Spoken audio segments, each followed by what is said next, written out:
I just go out on there, on stage? Or do we have to wait? The rest of them are here. Oh my God, there's a lot of people here.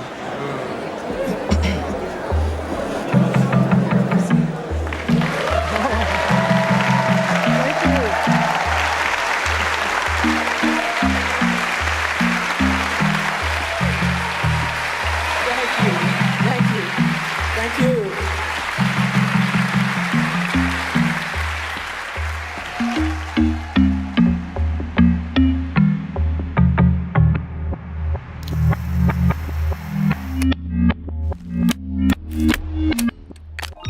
Computers are coming your way. The color of an owl. She was a totally unique person. I mean, I'd never heard music like that before. Perfection, really. I mean, it's perfect. McGill University. Go to McGill. You just weren't accepted. If you were out, you had to be so careful, especially if you were black or a person of color.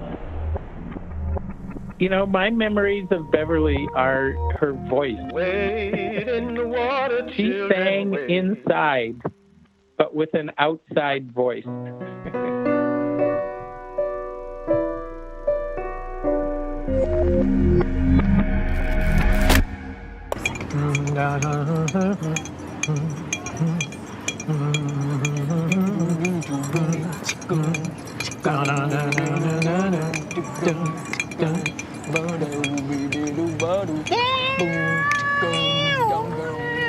That's your part. Yeah, totally. I was like, wait a second, Glenn. Glenn bending notes? Wait. What's happening? I bend notes all the time. I just, not in my classical tradition. Actually, can we do that? You want to do it tonight on stage?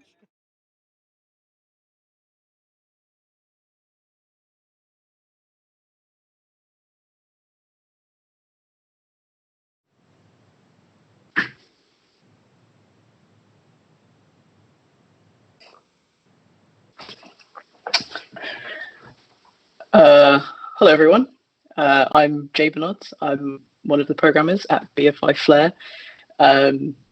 Sadly, not in the flesh this year, but I'm really happy to be conducting an interview online with Posy Dixon, the director of Keyboard Fantasies.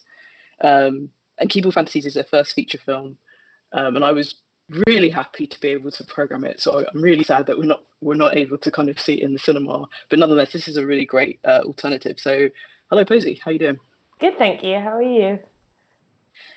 Yeah, strange times, curious times. And I mean, I guess the best way to begin is always at the beginning. Could you maybe just describe Keyboard Fantasies for us? The film itself or the record? Yeah. Well, actually, that's a good point. The film itself, and then maybe the record afterwards. Yeah, I feel like record comes first, really. The film is about a musician called Beverly Glenn-Copeland, who, Canadian musician, wrote a bunch of music in the 70s and 80s that was pretty much self-released and never really made its way out to a wider audience than just the people very close around them at the time. And this one record called Keyboard Fantasies that they wrote in the 80s found its way to a rare record collector in Japan about 2 years ago and got re-released and ended up with this kind of cult following across the world. Small, for sure, but the people that came into contact with this record were deeply affected by it. So the film is really about the story of this artist's life. It follows, the first half of it is kind of tracing their history, I guess, which had never really been told before. And then the second half of the film is very much set in the present, and it follows Glenn Copeland on tour with a bunch of young musicians, bringing this record Keyboard Fantasies to its kind of new fan base in Europe.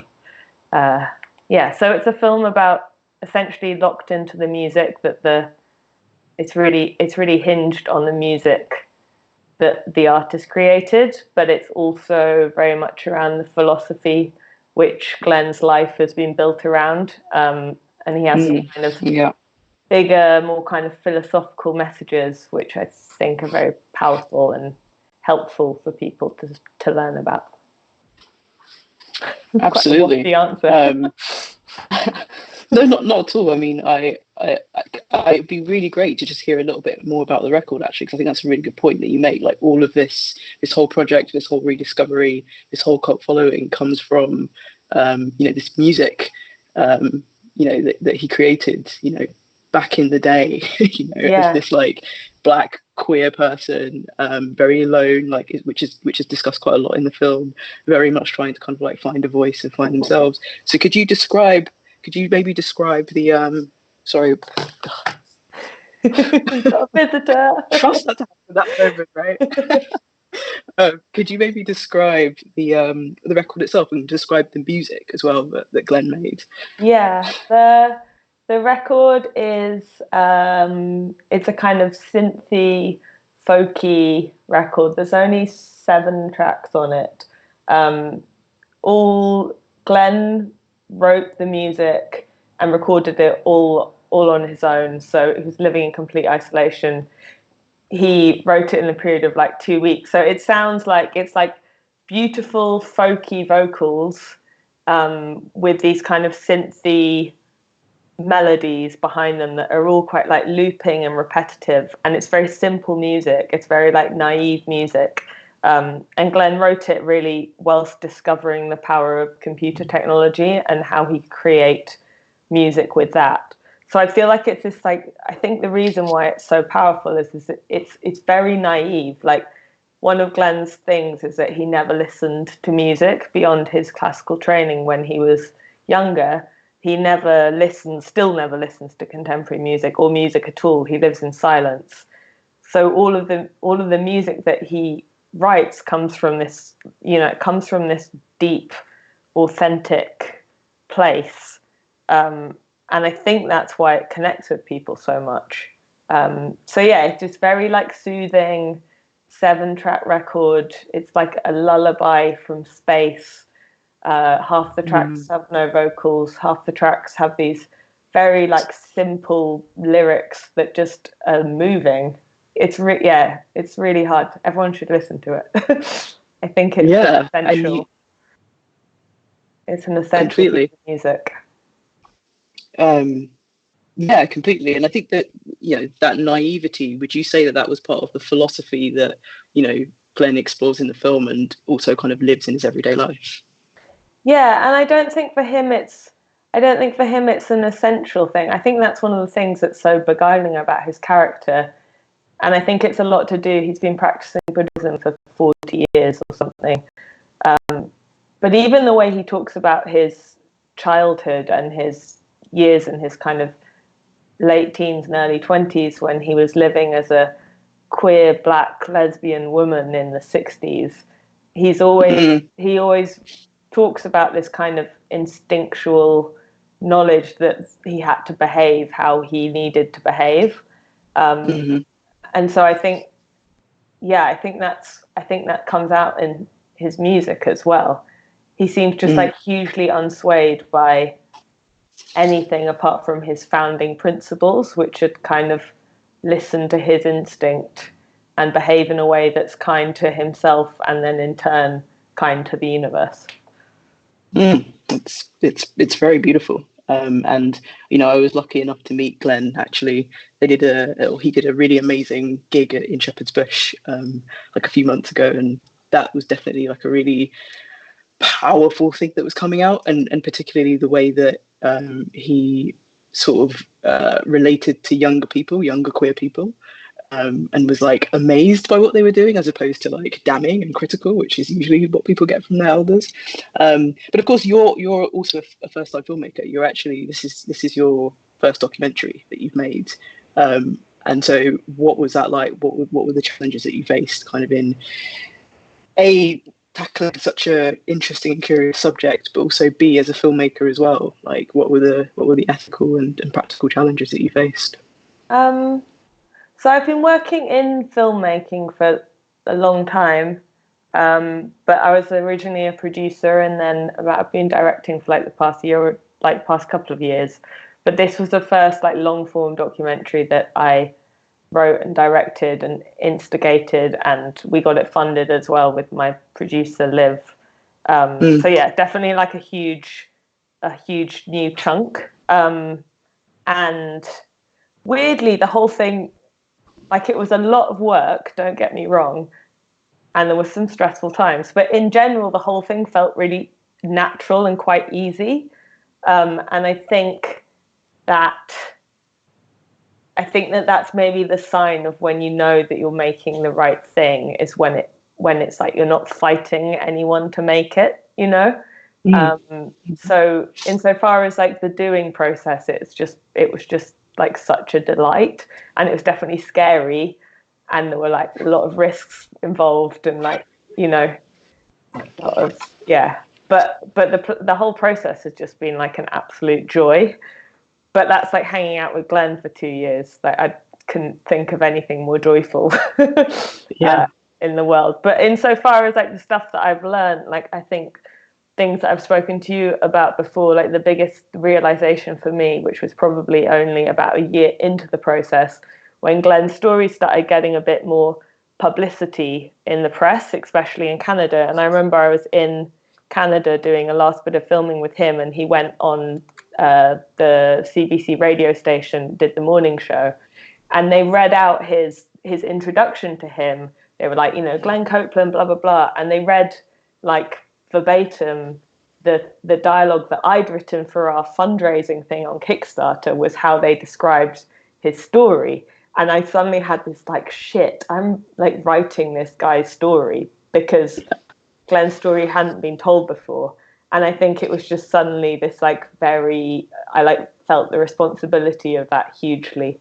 And there was also a massive challenge in that so many of the people, like Glenn is 76 now, I think, 75.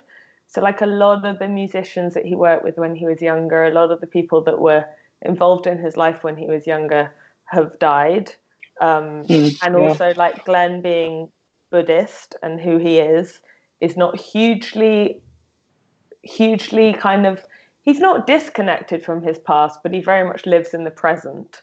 So there was this case of kind of, he's a wonderful storyteller, as anyone that's seen the film can see. But once I'd got his story, we had to like create the visuals to go with it. And there was very little archive available. So the first half of the film, we had to like create a lot of archive material. And again, then that comes down to like a big responsibility to get something like that right when you're telling somebody's story. So yeah, those were the biggest challenges. I just wanted Glenn to be happy with it. I think you're frozen.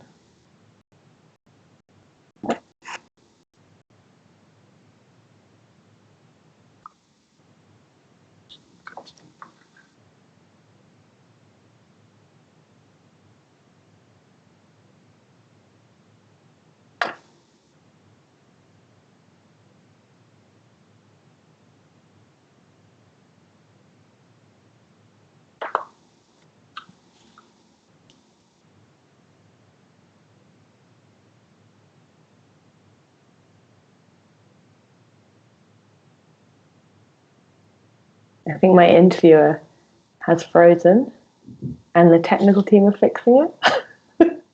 So for now, you've just got me.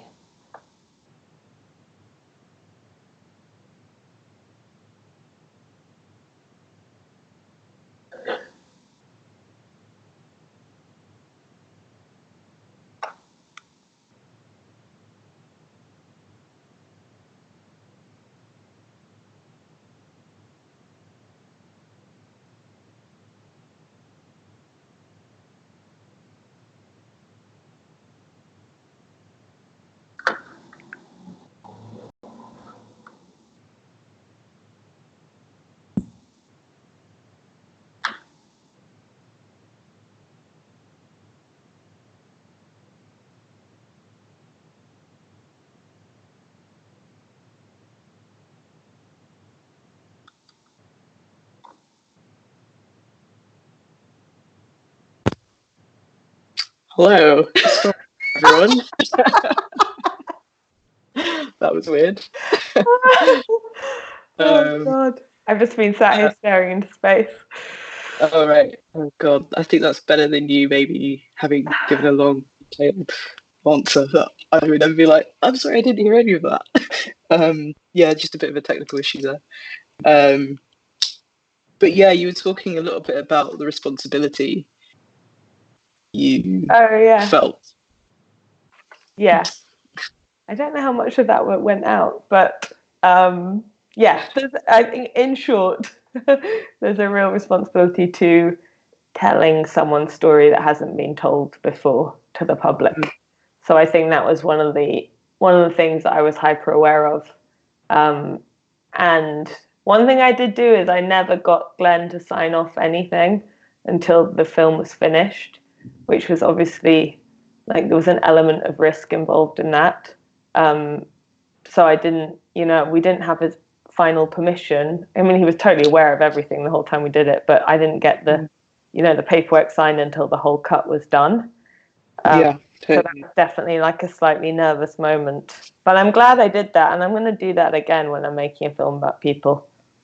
I have friends that work in like BBC stuff, and they were like horrified. They're like, "What do you mean you haven't got your form signed?" And I was like, I don't want to put something out that isn't what he wants, Yeah.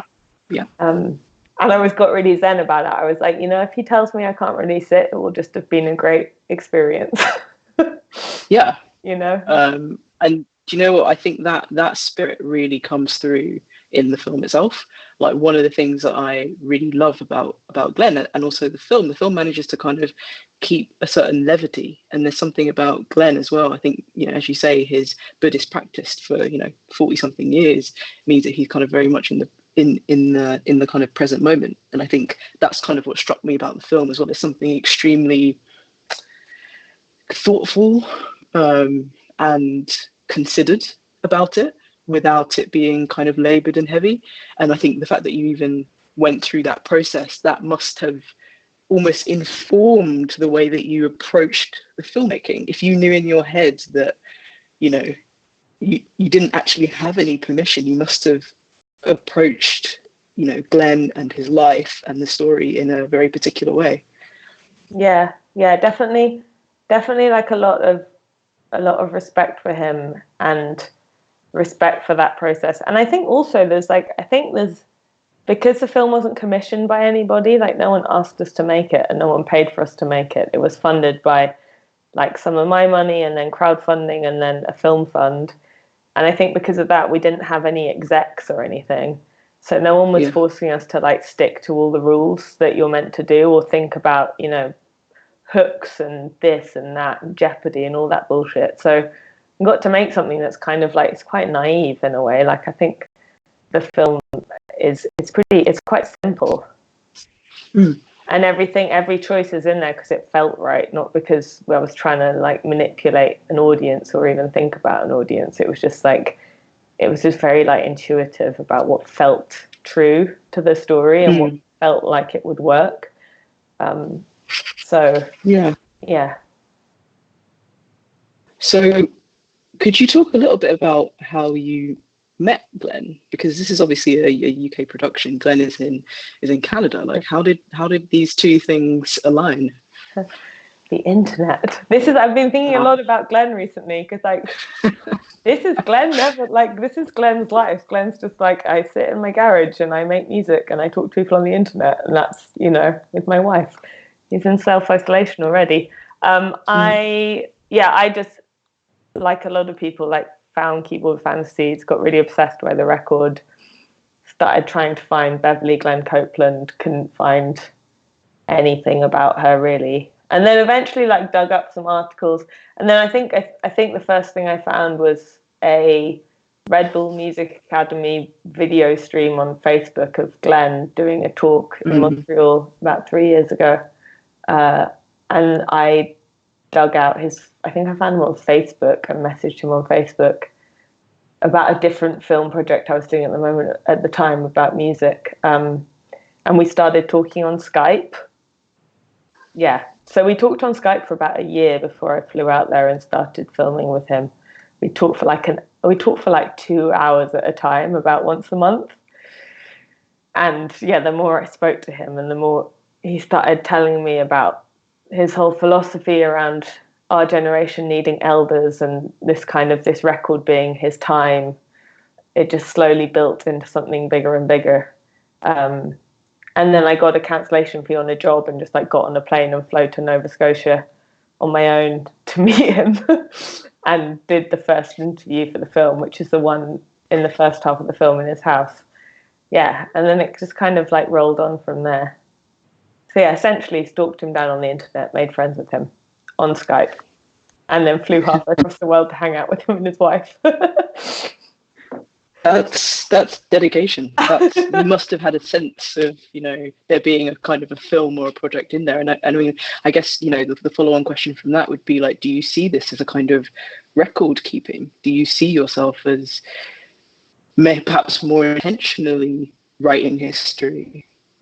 I feel like, what I feel like with this project is, I would never vouch something as lofty as writing history, but I think what I feel is like I wanted to give more people what I got from getting to talk to Glenn on Skype for 2 hours once a month, and what I got from like learning about his story, and what I got from just he's like he is just like a spiritual leader, and anyone that comes into contact with him, it's just like he just brings so much to you when you spend time with him.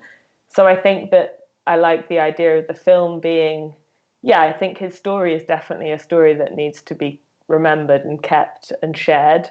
But I also like the idea of the film being a way to enable Glenn to talk to more people around the world, because he can't talk to everyone. Because he needs to be like making his art and writing his music and spending time with his wonderful wife and doing all the things, So I think that, I think that's the biggest thing I hope with the film is that his words and his kind of his whole essence can get to more people. Completely. And obviously you are a white British filmmaker, and Glenn is a Black trans Canadian. You're coming from really different kind of sides of the fence. How was that filming, and how do you see that kind of playing out also in the life of the film?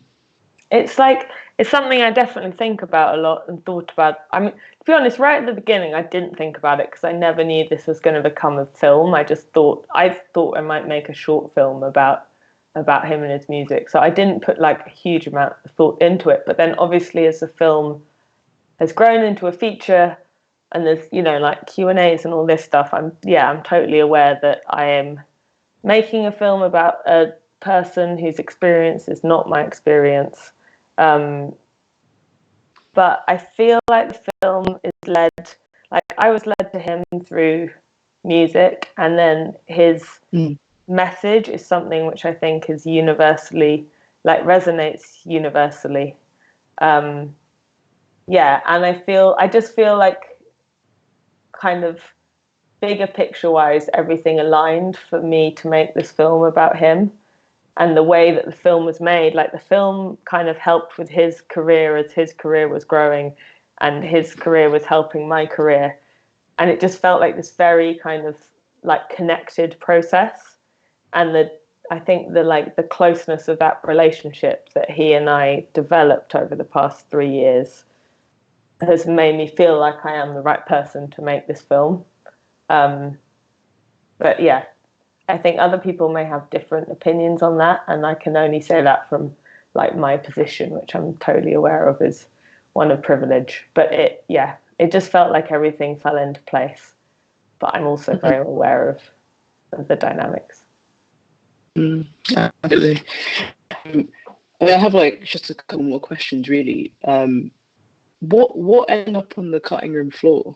Was there anything, so to speak? Yeah, I don't think there was a cutting room floor, but were there things that you, and obviously you don't necessarily have to go in detail about them necessarily, but were there sort of elements that you just felt didn't really fit the film?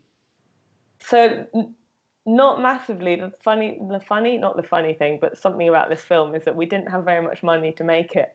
So we actually only we had 2 shoot wins. I had 3 days with him, and then he came to Europe and we had like 5 or 6 days with him here. And then I had a short pickup. So the material that we actually shot with him, it's like it's all in there pretty much. The stuff that fell on the cutting room floor, to be honest, is from the band, especially the young band. So like Bianca, the drummer, is like the best storyteller in the whole universe, and and is just hilarious. And I think there's definitely, if there was an outtakes, it would just be Bianca telling hilarious stories that are like so good, but perhaps a bit of a like side detour from the film itself.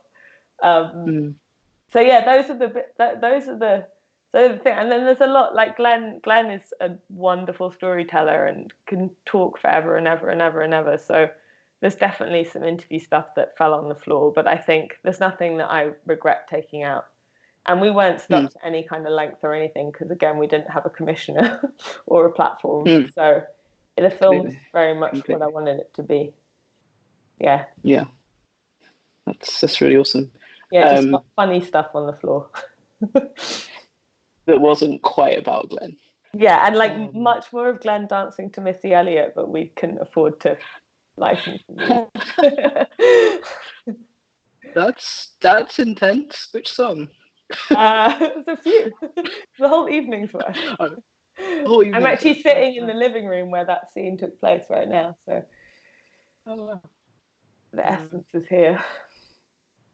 So, I mean, I think before our video cut out, there was a brief moment where you started talking about some of the, because I think I was saying that it's a very beautiful film, and it's sort of, you got some really beautiful visual images and like lovely sequences where you've got the imagery and then the music as well. And I really, really enjoyed those. And I particularly loved actually the way that you had these kind of flipped trees. Now, where did that motif come from?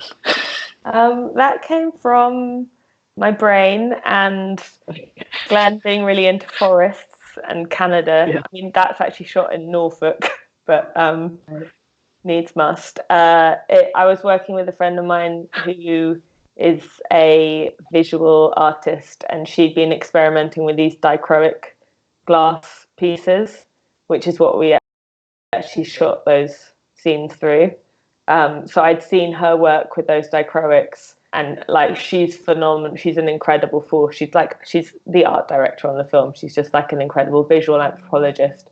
So I was like, Whitney, I want to take your dichroics and shoot something with them for the film, which she kindly lent me these plates, which are like irreplaceable, and I smashed one of them in the process of doing it. So it's so yeah, that was like a collaborative effort, that color thing. But in my mind, I'd seen her images that she'd shot with these glass plates, and I was just like, I want to use that, and I want trees. I want these like big Canadian trees. And then we played around with the footage, and that's kind of where it came to. Yeah. I wanted something really beautiful. I wanted something just like slow and mystical in there, so that people could enjoy the music, because I just wanted there to be some space in there just to listen to the music, which we've left some gaps to that, Yeah, and I think it's really beautiful because the music sort of speaks for itself in a way. It's so very potent, and the imagery is very, very potent. So it's almost this kind of like intense, psychedelic kind of moment. In the documentary.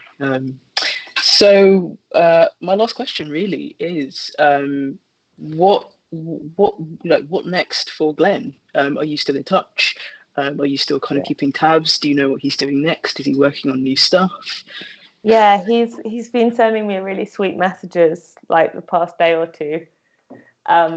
He's well. He's isolating in Canada with Elizabeth, his wife. He was due to come to the UK and tour again in November. So I don't know what's happening with that, but he's also just in the process of or signed a record deal, so he's going to be releasing a bunch more music. But he's making music right now. Like he's having, since December, he's just been like time off to be at home with his wife and write music. And I'm really excited to see what comes out of it. you know? Yeah. So there's plenty more to come. Well, like, thank you so much, Posy, for chatting with me this afternoon. And if you're watching, check out Keyboard Fantasies on BFI Player, BFI Flare at home. And also check out the record as well, because it is a really, really beautiful record. And hopefully we'll see Glenn in London, in the future. So, yeah, thank you so much. Amazing. Thank you, Jay.